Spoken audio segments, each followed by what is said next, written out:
Picha linaanza tunamuona dada mmoja anaitwa Monica, na hapa alikuwa anaonekana ana huzuni sana, na alikuwa anamwambia Mungu amemuomba mara nyingi sana ila amemtelekeza na kumchukua mtoto wake pamoja na mume wake. Alikuwa akiongea kwa uchungu sana, ila hapa alimuona mtoto wake na huyu mtoto alikuwa akimuongelesha Monica. Alishangaa sana na kumbe alikuwa anaona mawenge.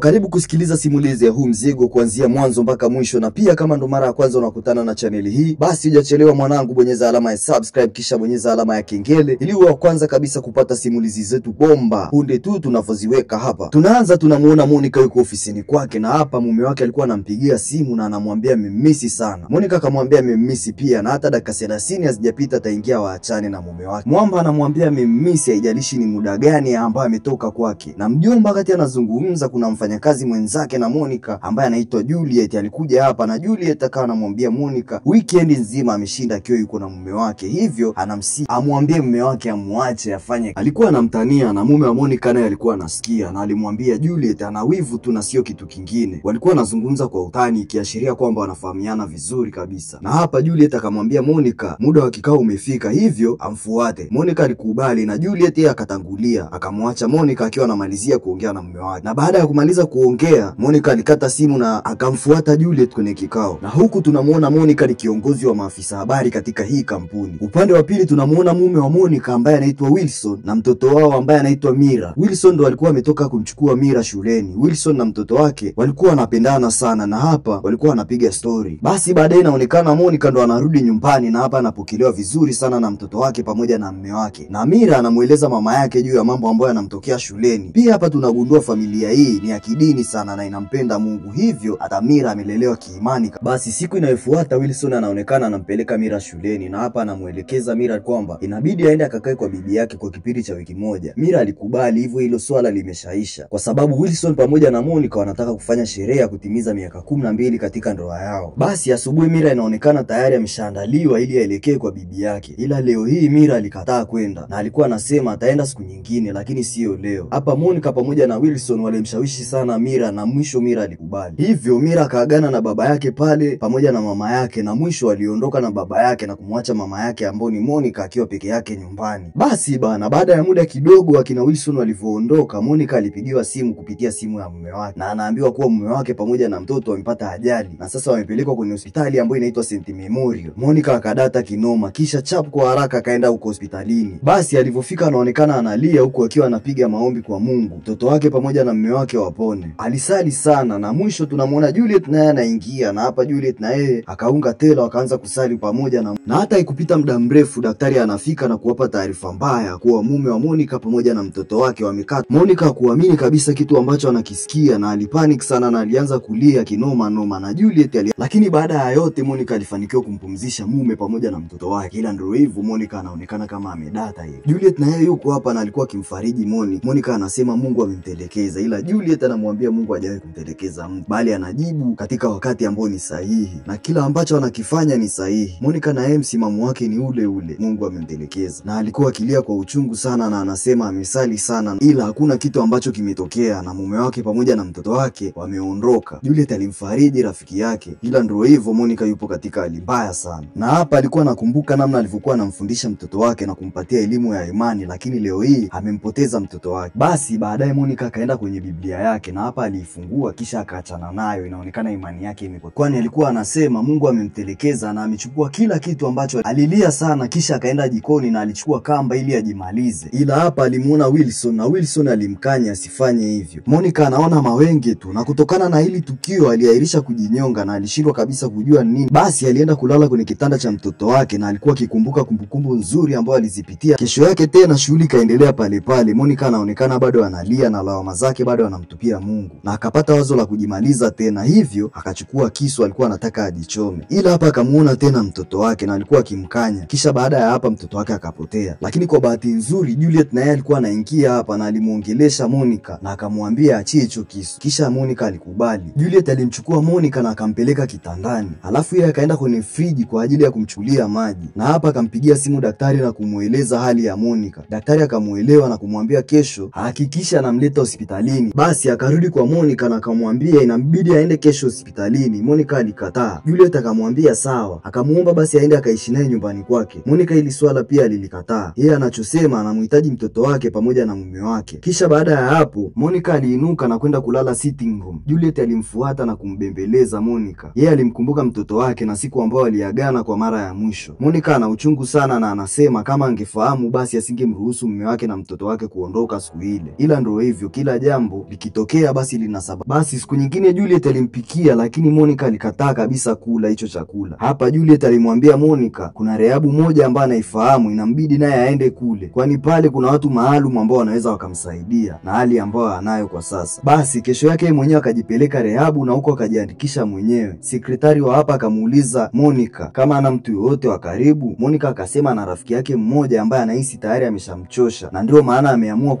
basi baadaye tunaona anaongea na Mrs. Payne na alikuwa akimuuliza Monica kama ana mume. Monica akasema tayari ameshafariki. Mrs. Payne akampatia pole kisha akamuuliza kama ana mtoto. Monica alikasirika sana na akasema hataki kabisa kuulizwa hayo maswali. Mrs. Payne akamuelewa ila akamuuliza kwa nini amekuja hapa. Akasema amekuja anahitaji kusaidiwa. Mrs. Payne akamuuliza Monica kama mtoto wake pia amefariki. Monica akasema ni kweli kabisa, amempoteza mume pamoja na mtoto wake kwenye ajali ya gari. Mrs. Payne akampatia pole Monica na akamwambia Monica kuwa hata yeye alimpoteza mume wake pamoja na watoto wake watatu na alipitia wakati mgumu sana, na alivyorudi kwenye hali yake akaamua kufungua taasisi ili aweze kuwasaidia watu wengine. Monica alishangaa sana, basi alimwambia Monica atarudi kwenye hali yake ya kawaida. Na huko nje tunaona wagonjwa wengine, wajomba walikuwa wanapambana na maombi huko wanasali sana ili Mwenyezi Mungu awepushe na matatizo ambao wanayo. Siku hiyo usiku Monica hakulala kabisa, kwani basi kesho yake Monica inaonekana yupo session nyingine na Mrs. Payne alikuwa akiendeleza kumtuliza Monica kisaikolojia. Basi baadaye akaanza kubadilika na kuanza kusoma vitabu mbalimbali vya dini na usingizi basi kesho yake tena akaenda kuongea na Mrs. Payne, na hapa huyu mama akamuuliza Monica kuhusu yeye alivyokuaga mtoto. Monica akasema mtoto wake ulikuwa mbaya sana, na hapa alikumbuka kipindi alivyokuwa binti. Monica anaonekana anaongea na mchungaji wao ambaye alikuwa anaitwa Elvis, na hapa huyu mchungaji akamwambia Monica kuna kitu ambayo inabidi aende akachukue nyumbani kwake ili akampelekee mama yake. Monica alikubali kisha akaongozana na mchungaji hadi nyumbani kwake, na huku mchungaji huyu akamlazimisha tendo Monica kwa lazima. Hivyo mchungaji alijipigia show. Monica akaona aibu sana na hilo swala na hakuambia wazazi wake. Ila baada ya siku kadhaa kupita Monica alipata ujauzito, na hili swala akabidi awaeleze wazazi wake, lakini wazazi wake walikataa. Wakasema Monica ana plani ya kumzalilisha mchungaji wao. Monica yeye alisisitiza kuwa hii mimba ni ya mchungaji na mchungaji ndo amemfanyia hivyo, lakini wazazi wake walikataa. Basi baada ya miezi 9 kupita Monica alijifungua vizuri kabisa. Alafu akarudi tena shuleni na kumwacha mtoto wake na wazazi wake. Ila aliporudi wazazi wake walimwambia mtoto wake amefariki. Monica hakuamini, alikasirika sana na kuondoka nyumbani kwao, na hadi leo hakuwahi kurudi tena na hajui kabisa wazazi wake wapo. Basi Mrs. Payne baada ya kusikia hiyo story akampatia pole, na Mrs. Payne akamsihi sana Monica arudi kwa wazazi wake na akaongee nao. Monica alikubali, na baada ya miezi kadhaa kupita Monica inaonekana hali yake imeshaanza kurudi kawaida na aliruhusiwa kwenda nyumbani. Monica alimshukuru sana Mrs. Payne kwa kumsaidia. Basi alirudi tena nyumbani kwake na hapo alifungua Biblia, na hivi sasa imani yake imerudi na anamwamini tena Mungu. Baada ya siku kadhaa kupita Monica akaenda kwa wazazi wake, na huku wazazi wake walifurahia sana kwa kumuona, kisha wakamkaribisha, alafu wakamuomba msamaha kwa yale ambayo yote yaliyotokea zamani. Wazazi wao walilalamika sana kwani hawakumuamini kabisa mtoto wao na walikuwa upande wa mchungaji. Sasa Monica na wazazi wake wakati wanazungumza, kuna binti mmoja ambaye alitoka nje na kumwambia mama yake Monica kwamba chakula kipo tayari, alafu yeye akarudi ndani. Baba yake na Monica akamwambia Monica kuna siri nzito sana ambayo anataka kumwambia. Basi mzee huyo akasema kipindi kile mtoto wa Monica hakufariki, kuna sehemu ambayo alimpeleka, kwani kila mara ambayo alikuwa anamuona mtoto huyo walikuwa wanahisi aibu sana na ndio maana alimpeleka huko. Ila baada ya Monica kuondoka walienda kumchukua na ndio huyo mtoto ambaye wanaishi naye hapo. Monica alishangaa sana kusikia hivi kwamba mtoto wake yupo hai, na baada ya muda kidogo Monica inaonekana anaongea na mtoto wake, na huyo binti anaitwa Savannah. Monica alipiga naye story sana, hivyo Monica ameshampata mtoto wake mwingine, na safari hii alifurahi tena na alimchukua Savannah na kwenda naye nyumbani kwake. Basi alienda kwenye chumba cha Mara na alikuwa akimwambia mama yake anataka kufungua duka ambayo atauza nguo ambayo amedesign yeye mwenyewe, na jina la duka hilo litapewa jina la Mara. Hivyo Savannah anasema anataka kutimiza ndoto za mdogo wake. Basi baada ya miezi kadhaa Monica alimchukua Savannah na kwenda kumsalimia Mrs. Payne, na huko Mrs. Payne alifurahi sana kuwaona. Monica alimsimulia story nzima inayomhusu Savannah. Mrs. Payne alishangaa sana na alimpatia pole, na picha letu ndo linaishia hapo. Na kama ndo kwanza unajiunga na channel hii ni Swahili Movie Box, usisahau kusubscribe, kulike na kugusa notification ili wa kwanza kabisa kupata simulizi zetu.